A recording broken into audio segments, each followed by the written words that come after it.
নমস্কার বন্ধুরা, আজকে আমি তৈরি করে দেখাবো নরম তুলতুলে গার্লিক নান রুটি। এতটাই নরম যেটা মুখে দিলেই একেবারেই মিলিয়ে যাবে। চলো তাহলে বেশি না দেরি করে দেখে নেওয়া যাক আমি কিভাবে বানাচ্ছি। প্রথমেই আমি এখানে 4 কাপ ময়দা নিয়ে নিচ্ছি। আমি ময়দা দিয়েই বানাবো, আটা দিয়েও বানানো যায়, তবে আটার থেকে ময়দা দিলে টেস্টটাও ভালো হয় আর দেখতেও ভালো হয়, সাদা সাদা হয়। 4 কাপ ময়দার জন্য দিয়ে দিয়েছিলাম স্বাদ মতো নুন, আর দিয়ে দিচ্ছি 4 চামচ চিনি, আর দিয়ে দিলাম হাফ টিস্পুন ইস্ট, আর দিয়ে দিচ্ছি 3 চামচ গুঁড়ো দুধ।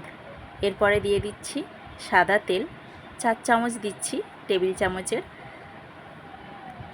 এরপরে দিয়ে দিলাম 1 চামচ গাওয়া ঘি। চাইলে তোমরা তেলটা কমিয়ে বা বাড়িয়ে দিতে পারো। এরপরে ভালো করে সব কিছু মিশিয়ে নিতে হবে, হাতে করে ভালো করে ডলে ডলে মিশিয়ে নিতে হবে কিন্তু।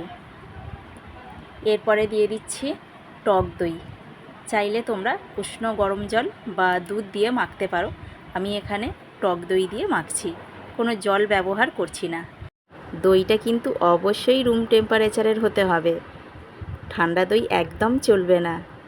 আবারও একটু সাদা তেল ওপর থেকে দিয়ে দিচ্ছি, আবারও একবার ভালো করে মেখে নেব। অনেকেই বলো যে নান রুটি করতে গেলে ইস্টের একটা গন্ধ ছাড়ে, তো সেই ব্যাপারটা একটু বলে দিই। প্রথমত আটা দিয়ে করতে গেলে ইস্টের গন্ধটা থেকে যায়, আটা দিয়ে করলে ইস্টের গন্ধটা খুব একটা যায় না, ময়দা দিয়ে করলে ইস্টের গন্ধটা থাকে না। আর দ্বিতীয়ত দেখা যায় যে অনেককেই আর কি করতে দেখেছি যে 2 কাপ ময়দার জন্য 1 চামচ ইস্ট দিয়ে দিচ্ছে, সেক্ষেত্রে কিন্তু গন্ধটা থেকে যায়। তো তার জন্যই বলছি ইস্টের পরিমাণটা কিন্তু একদম বুঝে নিতে হবে। আমি যেমন 4 কাপ ময়দার জন্য হাফ টিস্পুন ইস্ট দিয়েছি। ময়দাটা ভালো করে মাখা হয়ে গেছে, আবারও একটু হাতে তেল নিয়ে তেল হাত করে এই ময়দার মাখার মধ্যে ভালো করে মাখিয়ে দিচ্ছি, আর একটা বাটির মধ্যে রেখেছি। এরপরে ভালো করে ঢাকনা দিয়ে ঢেকে রাখবো 2 ঘন্টার জন্য।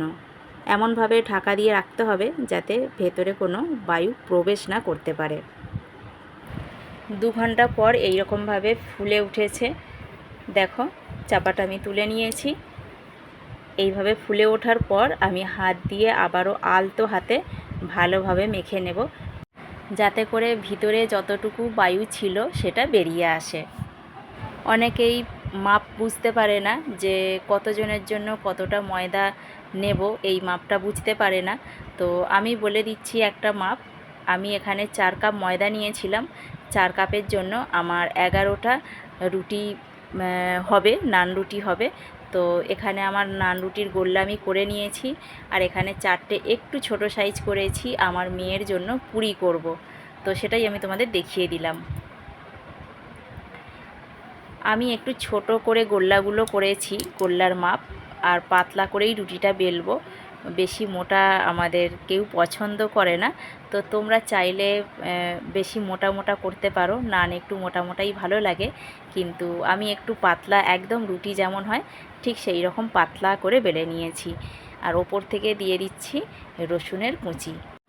তোমরা চাইলে রসুন কুচির সাথে ধনেপাতা কুচিও অ্যাড করতে পারো, আমি দিলাম না, শুধু রসুন কুচিটাই দিলাম।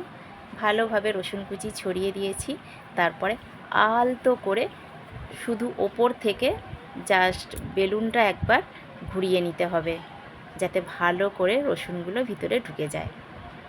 চাটু গরম হয়ে গেছে, চাটুর মধ্যে দিয়ে দিলাম। একটু জোর দিয়েছি গ্যাসের ফ্লেমটা, তারপরে এরকমভাবে আস্তে আস্তে করে ফুলতে শুরু করবে।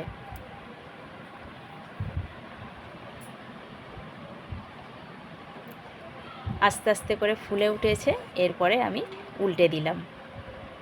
একটু উল্টে পাল্টে সেঁকে নিতে হবে, ভিতরে না হলে কাঁচা থেকে যেতে পারে। তো তোমরা একটু তোমাদের গ্যাসের ফ্লেম বুঝে বাড়া কমা করবে, তো মাঝে মাঝে একটু কমিয়েও দিতে হবে, না হলে একটু পুড়ে পুড়েও যেতে পারে, দেখতে খারাপ লাগবে। মোটামুটি দুদিকটা সেঁকা হয়ে গেলে ওপর থেকে দিয়ে দিচ্ছি হালকা করে বাটার। চামচে করে অল্প অল্প করে কেটে কেটে দিচ্ছি, দিয়ে জাস্ট ওপর থেকে শুধুমাত্র একটু করে বুলিয়ে নিচ্ছি। হালকা হাতে এইভাবে বুলিয়ে নিতে হবে।